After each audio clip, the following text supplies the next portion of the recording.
still going strong under the direction of a new president who was then in the process of extending and validating many of the Bush administration's most contentious policies. And there was no end in sight. Wolfowitz was long gone from the Pentagon, and in the 2008 elections, Americans had swept the Republicans from power. Perhaps Barack Obama's greatest political strength was that he seemed as different from George Bush as any politician could be.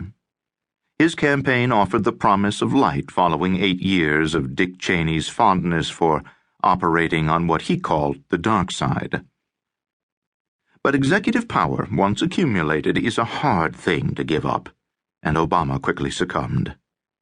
He announced that he was determined to look forward, not back, and that he opposed any broad new investigations of the Bush administration's use of torture, extraordinary rendition, domestic spying, or other potential crimes.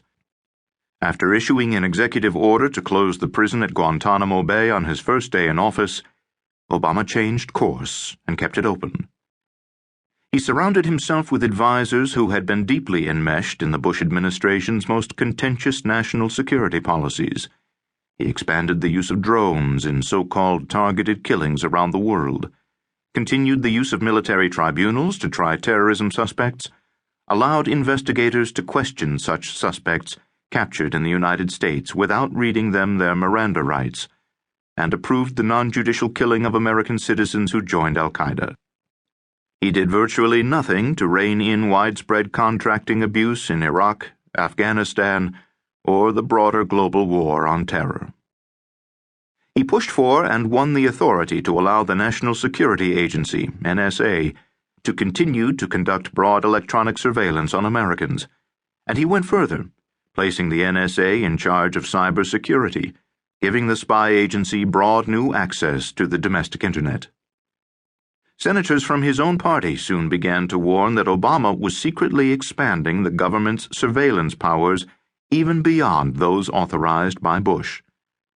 Obama allowed the Civil Liberties Panel that was supposed to provide oversight of the government's war on terror to remain idle and only partially staffed for years. His administration launched a draconian crackdown on the press, spying on reporters while prosecuting more leakers and whistleblowers than all previous administrations combined. And it paid off for Obama by taking the edge off long-standing Republican critiques that Democrats were soft on national security. Obama performed a neat political trick. He took the national security state that had grown to such enormous size under Bush and made it his own. In the process, Obama normalized the post-9/11 measures that Bush had implemented on a haphazard emergency basis. Obama's great achievement, or great sin, was to make the national security state permanent. Half a century earlier, President Dwight Eisenhower had warned of a new military-industrial complex.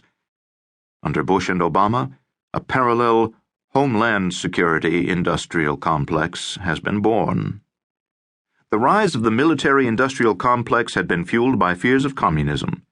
Now another abstract fear was driving hundreds of billions of dollars a year into building the infrastructure necessary to wage a permanent war on terror, and it had grown like kudzu around the CIA, FBI, Department of Homeland Security, Treasury Department, Pentagon, and dozens of other smaller offices and federal agencies. The post-9/11 panic led Congress to throw cash at counterterrorism faster than the FBI, CIA, and other agencies were able to spend it.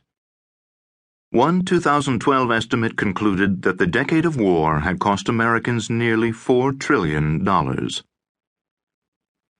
Greed and power are always a dangerous combination. In wartime, power expands and greed can easily follow. The more our counterterrorism infrastructure has grown, the harder it has become to control. The traditional military-industrial complex was at least partly visible to outsiders. It comprised mammoth defense contractors that built airplanes, ships, and rockets, as well as high-tech firms that pioneered computers and advanced electronics. There were often public, aggressive congressional debates about spending on big new weapon systems, and major defense contractors frequently felt compelled to take out advertisements in newspapers. To keep listening to this audiobook, I've left you a link in the description so you can do it at no cost thanks to Audible's 30-day free trial.